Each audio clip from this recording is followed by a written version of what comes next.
welcome back to my sewing channel, So Blessed by Jess. And today we're going to take the Hunter's block and come up with a new way of doing it.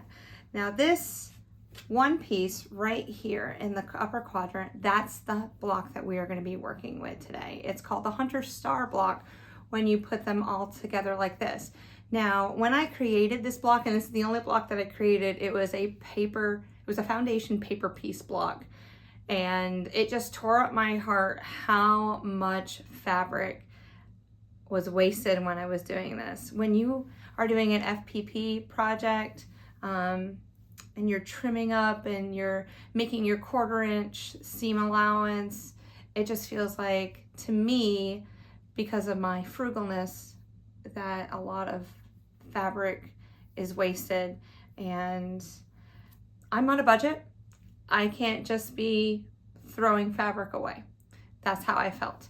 So I took this, I said, this is gonna be my little orphan block, little one block wonder, and I am gonna figure out how I can make this block with a 10-inch stacker. And I use the 10-inch stacker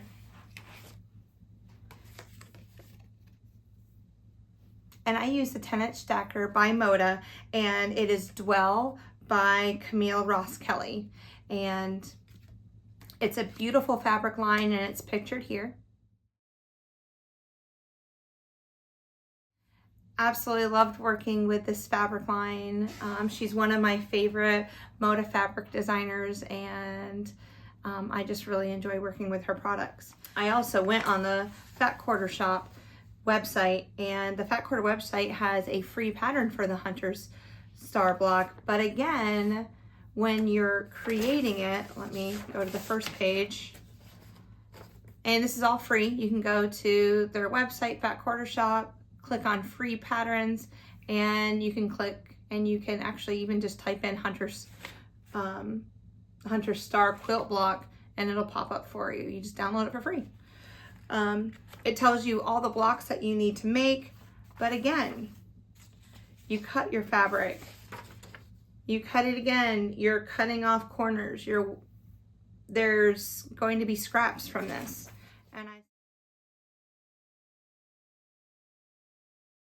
So if you go ahead, follow along in this video, you can see how I cut up this fabric. And it's going to be a free pattern. You just watch this video and you can create your own Hunter Star block. All right, let's get to the cutting. All right, so here is my layer cake. And what I'm going to do is I'm going to stack as many as that I can cut myself. And here I have just 4 layers of fabric. I'm going to find a ruler that is long enough to cut the diagonal line of this 10-inch square. So I'm going to line it up on the bottom, line it up on the top, hold it down with my fingers, take my rotary cutter,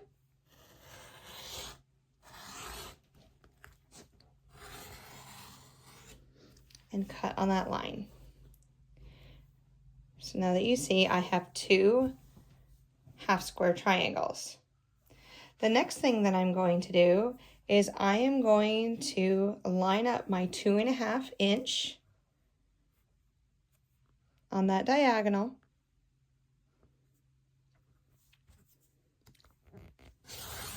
and cut again, then rotate my mat,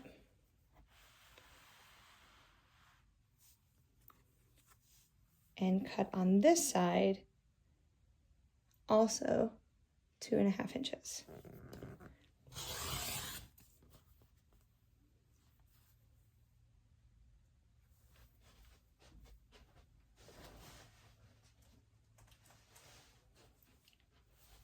So as you can see,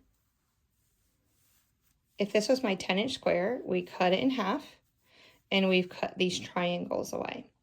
Now I'm going to go ahead and I'm going to measure 2.5 inches from the edge to make these cuts right here,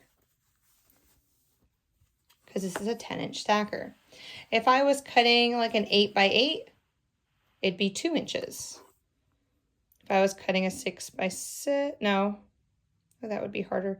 A 5 by 5 square, it'd be 1 1/4 inches.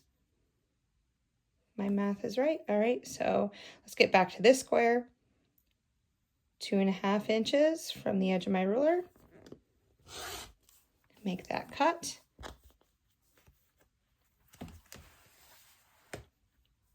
Rotate my mat. 2.5 inch line. Cut. 2 more cuts.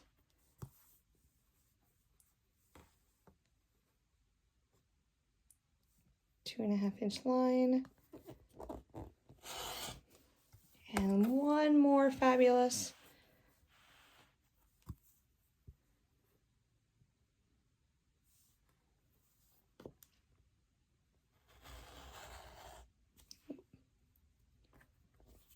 Don't want it moving on me. Put my fingers up there. There we go. And now, if you're looking at this diagram, this is what we're going off of. It matches this also. So I have already cut 30 of these pieces of layer cake. Let me put these back on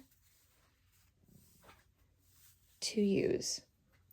I've also taken an assortment of my lighter fabrics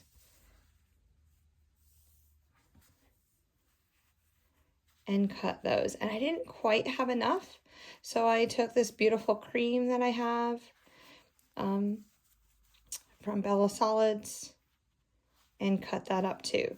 So I have 30 backgrounds and 30 prints that we are going to be working with.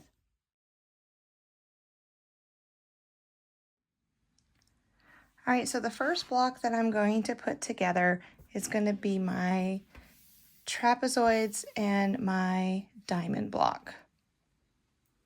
Okay.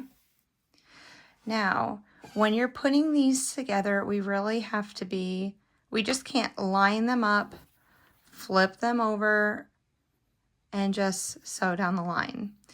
We need to be aware that if I was just to line it up edge to edge like this, and then I flipped it over, see if we can simulate it.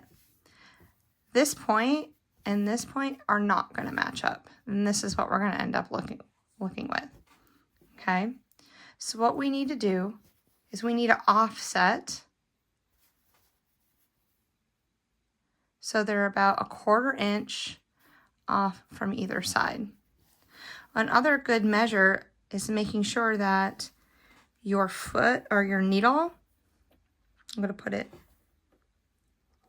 let me get my thread up underneath my foot. When we're lining up, I'm going to put my needle in the needle down position just so that I can get a good reference, but I'm going to make sure that my needle hits right here in the point of my valley where my two fabrics cross. And this will ensure that I am using a 1/4 inch seam. Okay. Line our fabrics back up.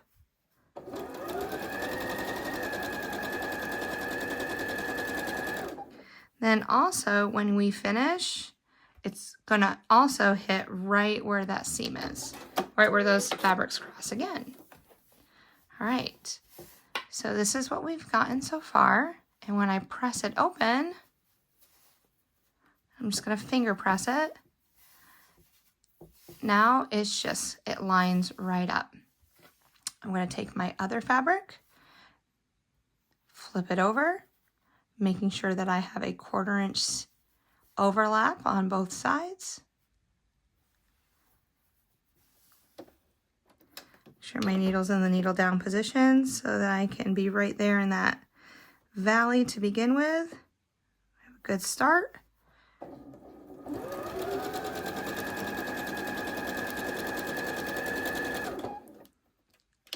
Cut my thread. This is where I would press my iron and then flip it back and just press the seam again, and voila, you have the diagonal part of the block. Now the last piece that we will need to do is taking our large triangle and putting it to the top. And again, you can see that right there. I need to lay it flat.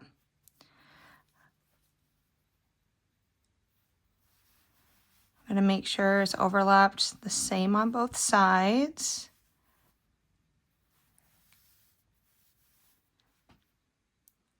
If you want to clip those bunny ears, dog ears, whatever you call them, you may. Okay, here we go. The needle should also go right into that valley again when we hit it. Just going to go nice and slow so you can see it.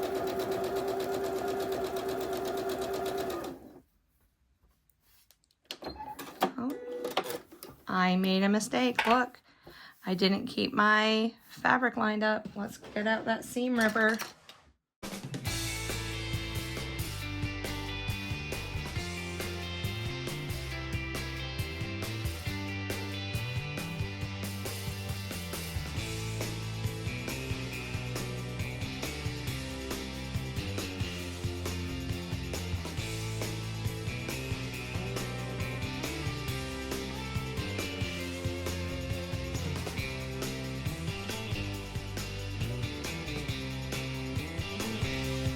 So this time we're going to place that on the bottom, right side up.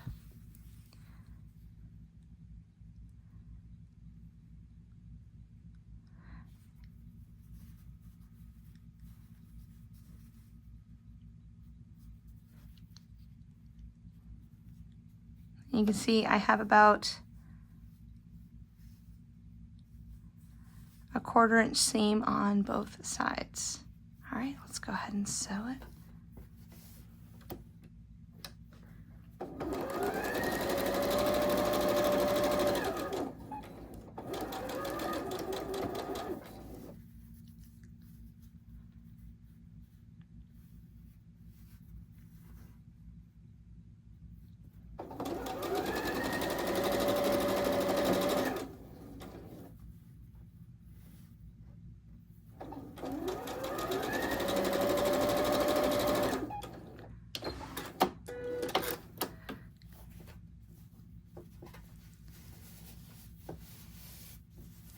And be careful that this edge right here is on the bias. That means it's going to stretch, and that's why I'm finger pressing it.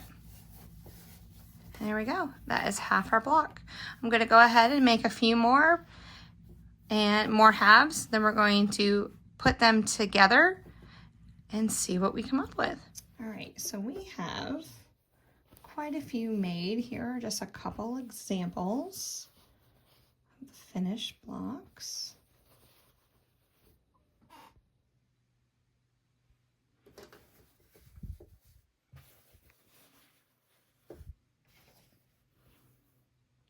All right, and now what I'm going to do with these is I'm just going to grab 2 of them. We'll grab these 2. I'm going to flip them so that they're right sides together, and by the magic of our pressing, we have seams that are going to nest together right here, and then the points, they're going to match. Okay.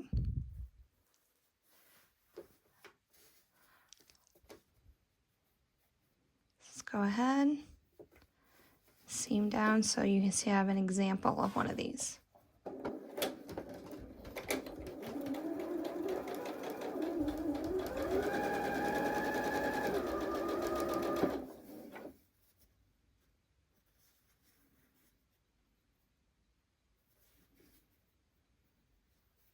Make sure that you don't pull on your fabric.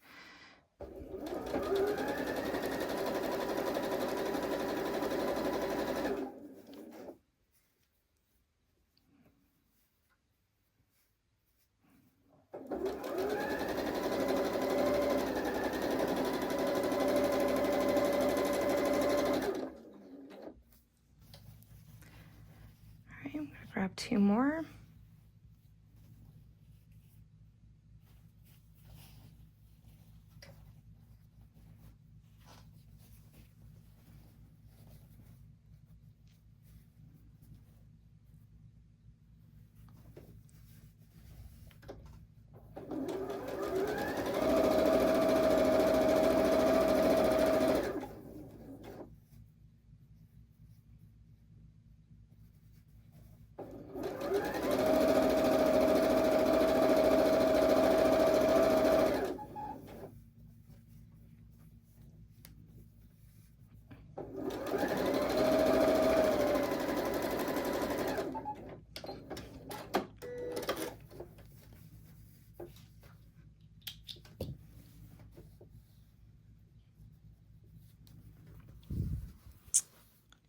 And there's our block. Let's go ahead and press it open.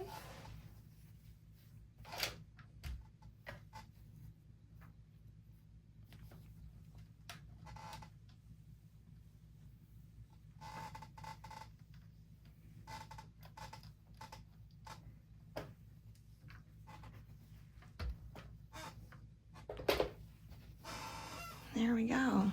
Amazing. How just a little bit of cutting, a little bit of math, and you can take a foundation paper piece block given to us or blocks given to us for free on the internet, and instead of having to do flipping corner triangles and snowballing and all of that piece, we can just cut up a 10-inch square block. All right, it's amazing. So thank you so much for following along with me in this video where we took this foundation paper piece block that was created and using our 10-inch stacker was able to create this wonderful block with absolutely no waste. And this block measures, oh, I didn't even measure it, hold up.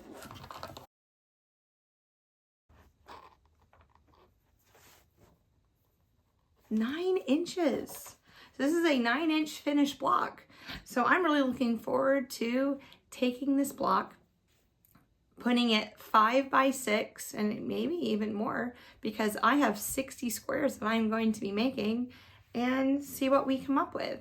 Thank you again for so much for following along. Please like, subscribe, share with your friends. I hope you have a fabulous day, and I'll see you on our next video.